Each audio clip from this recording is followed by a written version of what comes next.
Erokamano ahinya Joyce, achiel kachiel kawuok e kaunti ma Kisumu kotenore kod ng'anyo ma bende nochan odiochieng' ma kawuono mane ochakore kod kwedo paro mar chik ikomenda mar 2024-2025 kendo mochopo dhi e kwedo loch mar jatend piny Kenya William Ruto. Odiochieng' ma kawuono bende nopang ng'anyo mane otis ni Sabasaba ma bende kaunti ma Kisumu kaendi kapok anyisi kaka lwasi chalo tadwa nateri ir achiel kuom rowere ma bende osebedo ka ng'anyo e kaunti ni mondo ginyiswa ni to ka girango kaka ng'anyo osebedo kadhi ere gimomiyo giwuok to be gineno ka dwachgi ibiro winji to kotenore kod dongruok ma bende ging'iyo kaluwo bende gineno ka jotelo ma giyieroga kelo negi dongruok koso gin mana oporo. Ka ok kamano abo chako kodi mondo inyisa ni to in nyingi ng'awa to ni chiewo sa adi maneno ka iting'o oporo kaendi iting'o bandera mar Kenya to iwuok oko nang'o to ni wuok sa adi? Ng'eng'e kamera kacha an giluonga gi nyinga iluonga ni Alfred Ogenga ja Kisumu ka. Nying mong'ere en Alfie Air Doctor.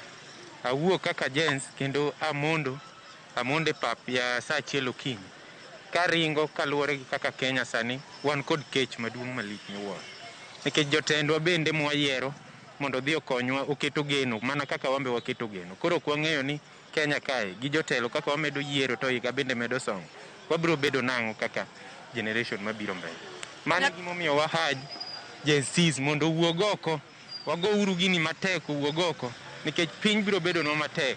Ok oyot ne nyithindo kata mane ich kata ma kokinyuolo kata ma nyithindo sani mosodongo ok oyot. Mano gimomiyo wanoko. King'iyo nyaka nyocha jo Gen Z chak ng'anyo bineno ka dwachgi dhi winji to be gineno ka gichomo kamoro ma ginyalo nyago olemo. Dwach jo Gen Z idhi winji kendo pod wakwayo ni Gen Z owuog oko kar rombgi. Dwachgi idhi winji kendo gima wadwaro nyaka wayudi. Jotelo osefelowa mwayiero koro waonge mwelekeo. Erokamano ahinya machiegni. Iluonga ni Vincent Ofafa jatim ohala Kisumu ka. An achung' sa 12:34 ema achung'e to kata kunena an ready to gima government koro wadwa ng'iyo ka seche mwadhi e peaceful demonstration to ntiere goons masani nosechako donje e ng'anyo wani. Ng'anyo ne dhi peaceful maber koro goons osechako donje to mano gima ok wadwa kendo wakwayo sirkal nowewa wa demonstrate kendo wagol kwayo magwa kendo ywak magwa in peace. To gima de wakwa kendo ni seche mwang'anyogi onego bed ni gimiwa protection ok negowa nikech jo oseneg mang'eny nyithindo oseneg mang'eny nyaka nyithindo mathiso mane onge kata demonstration osesut mosenegi. Mano gima rach kendo wakwedo to apano oseneno gima gini osekonyo. Kuneno jatend piny sani obet en Kenya ka ama nyocha wuotho ge nyocha ng'eny nyaka ni gini chaki jatelo neno ka ni piny kae pok owuok oko to jotendwa ma kaluo kae bapa noneno gino ya wang'gi ma wang' ni ng'at moro amora midhi miyo ombulu 2027 nyaka otinwa maber to kata time ma pod wantiego ni kapok wadhi election wadwa ni gitinwa maber mondo mi wang'i ka wanyamiyo gi kendo chance ma 2027 ok wadwa gimoro ni ka pes CDF owuok to mage ng'anyo gi soyo fuko pogruok onge lere pogo pesa ma sirikal goro. Koro ng'anyo wani waneno kokonyowa kendo dongruok dhi bedo e Kenya ka kabisa. King'iyo jotelo moseyiere kombe kata lemo mopogore mag siasa ipano ang'o mathiro ga dongruok mowinjo bed ni chwalo kaluo kaendi jopiny manoluto mbulu.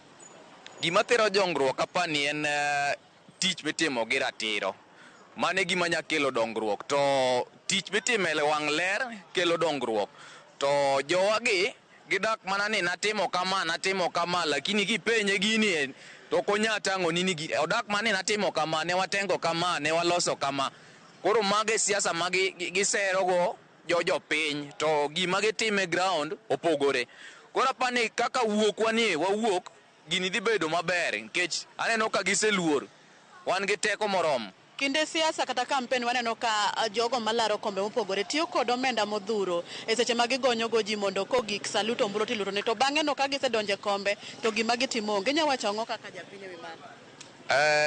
Kanyo ok dakwedi nikech jopiny modenyo nyaka seri gi pesa lakini koro wabeduru joma wang'i neno wawe ng'iyo pesa mimiyowa matin to kinyo rumo wang'i mbele ka wajomo yawo bundigi to pesa wabro chama 100,000 to gima konyowa kata gima bo konyo nyithindwa onge. Koro wawe yawo bundiwa wajoluo. Yes, siluonga ni Joseph Onyango, ajohala ma Kisumo kae. Koro ng'anyo mwaneno ni en ng'anyo maber, to koro wach economics ema ohinyo wago, nikech kata kuma chung'e ni adenyo tich ok dhi maber. Koro wadwa mondo Ruto olose gini piyo piyo kaka dwaro mondo wabed mane toke. Koro to gi sani wadhi biashara dhi mana matin. Erokamano, nyinge ga gin Michael Okeyo Lweny, ajadak ma Kisumu ka kendo kaka organizing secretary mar bunge la wananchi Kisumu County ka. Mokwongo anyalo wacho ne ng'anyo mosebedo kitimo gi Gen Zs. Gisetimo ng'anyo maber gi kwe kabisa.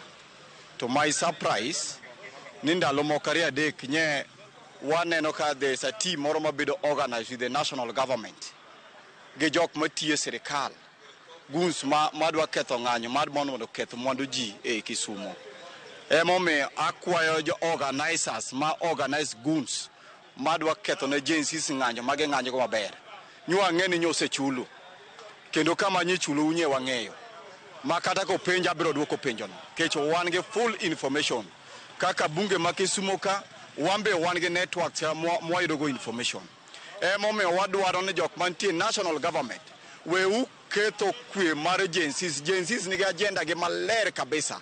Kendo agenda gi aneno ka nyaka serikal kawuono seting'o badgi ni adier gi ma Gen Z gidwaro gik ma junin to maineno metoro go dukni mag ji mago ok Gen Z mago jok mosechul mantie serikal mar William Ruto mar mondo mi onyis ni Gen Z mang'anyo gin jokuoge ok gin kamano.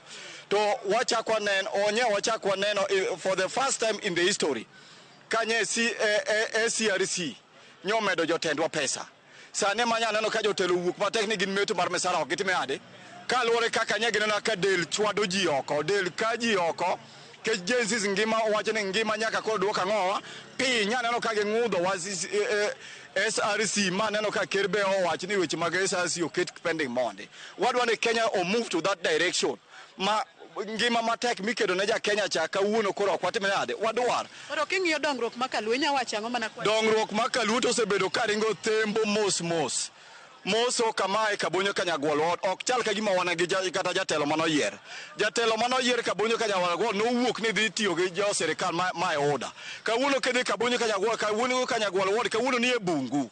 Ok nya chalo ka gima gweng' moro ma jatelo timeyade nitie en county government nitie to jotelo moket mar implementers ma implements gik ma county government timo onge, they are doing nothing. Amomiyo wakwayo nyaka Gen Z mantie Kisumu County counties wa duto ma wantie go Kaluo ka mae teko wakoro mae mwandu wa Raila Odinga timeyade okelo no e Luland ka magi be gik ma wan bende wan kaka jopiny wakwan un bende chakuru kao piu chak budo go wiye wembe ne ule wembe baka uno yango national government umbe biro nuka koro umbe ne ka kutiyo ne jopiny maber ng'eni del machwado ji cha del cha biro ka kikuone del cha onge obiro ka Gen Z ni ka biro chwado uti une ujo piny manoyiero uko kama dero kama. Iparo kapok idhi iparo ni pesa ma jo siasa golo ka kinde campaign ema ka gisetiyo go modhuro to mono go gikelo dongruok kaka owinjore ka gichiko ga jopiny koso ang'o ma mono gi gachopo singo ma gichiko ga jopiny.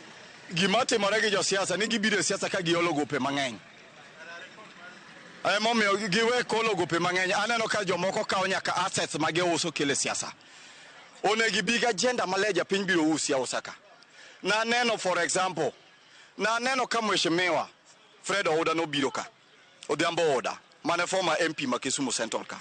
No biro ka konjo dala wa an gi nono. Igona uaga ng'owa. Kura, ji nogone kura.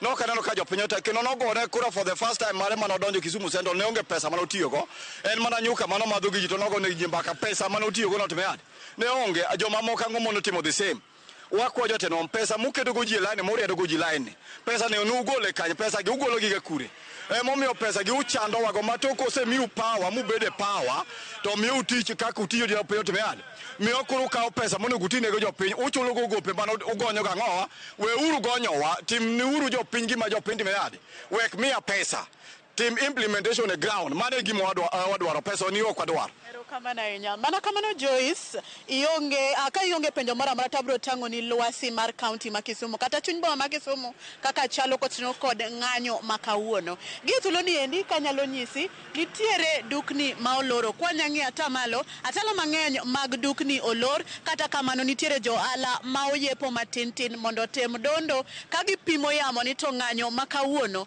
bende ang' no dhi nyime kaka ne ochiki kata kamano nyaka isechegi ji achiel mosechako wuok oko kagiringo kendo kagiting'o oporo kaachiel kod bandera mar piny Kenya manyiso ni gin giikore mar ng'anyo ma odiochieng' makawuono elen makochacha kata lai makocha nyalo loka dukni thothne makochacha gin dukni ma olor duto nikech oganda oluor kani wakalo alwora ma Kondele nwayudo ka bende ohala dhi nyime matintin to dhano obeda kicha ka ging'iyo ni to bende ng'anyo dhi nyime odiochieng' makawuono to mana kaka chieng' tich ariyo waneno ka chal ka gima pod oganda go kata rowere ma bende ochung' ne ng'anyo pod ikore nikech kata chieng' tich ariyo ne gichako seche ma odeko matin mane lao saa 5:30 mochomo 6 kawuono bende akiniyo nitiere yore wuoth ma bende pod yore oyaw geche kata nyamburko mopogore nyalo ringo apikni nyalo ringo oganda nyalo timo achiel ariyo adek we waritane ni seche ma mbelegi bende lokruok dhi neno kotino kod ng'anyo Kisumu dhi chalo nade wayudo ni ng'anyo ma juma mokalo ne onge rakruok moro amora mano neno e kind obila